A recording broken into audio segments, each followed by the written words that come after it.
crier. Non? Ok. Pierre-Luc, déjà dites-nous un peu comment ça va, comment est l'état de forme sur ce Dauphiné?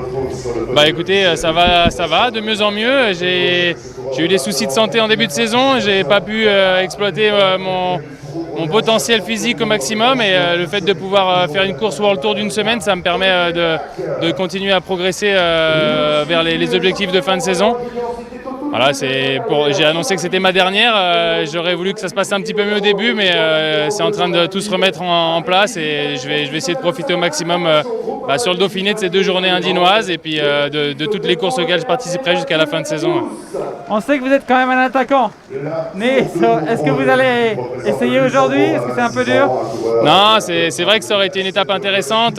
J'ai été attaquant, ça fait quelques années maintenant que j'ai troqué ma chemise d'attaquant contre celle d'équipier modèle et je pense que Guillaume aura besoin de moi ce week-end dans les Alpes. Aujourd'hui, même si peut-être qu'il ne se passera rien, mais je vais rester à proximité de lui et en tout cas je vais économiser mes forces pour essayer de l'épauler le plus possible ce week-end dans les étapes alpestres. Du coup, je rebondis là-dessus. Est-ce que vous pensez qu'aujourd'hui, il va se passer quelque chose entre les favoris ou pas? Quel était le meeting ce matin? Alors, on n'a pas encore fait le briefing. Nous, c'était un peu compliqué à jongler avec la présentation, donc on n'a pas encore les indications du DS. Mais personnellement, je pense qu'il y a un coup à faire. Je pense qu'une échappée peut aller loin, voire aller au bout.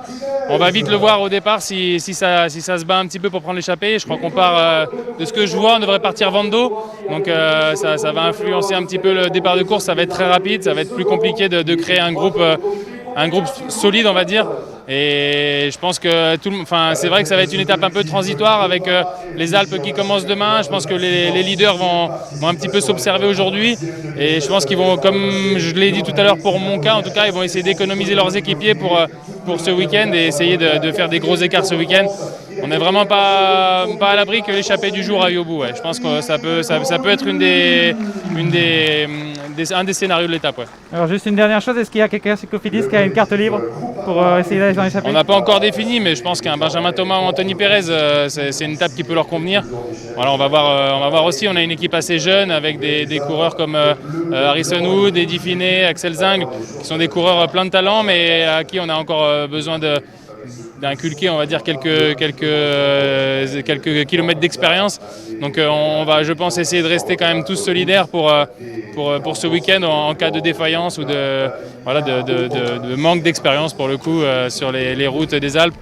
On va voir au briefing ce qui se dit, on va essayer d'éplucher tous les scénarios possibles et de voir celui qui nous convient le mieux et on fera en sorte que ça se déroule comme on l'a décidé plutôt que de subir la course.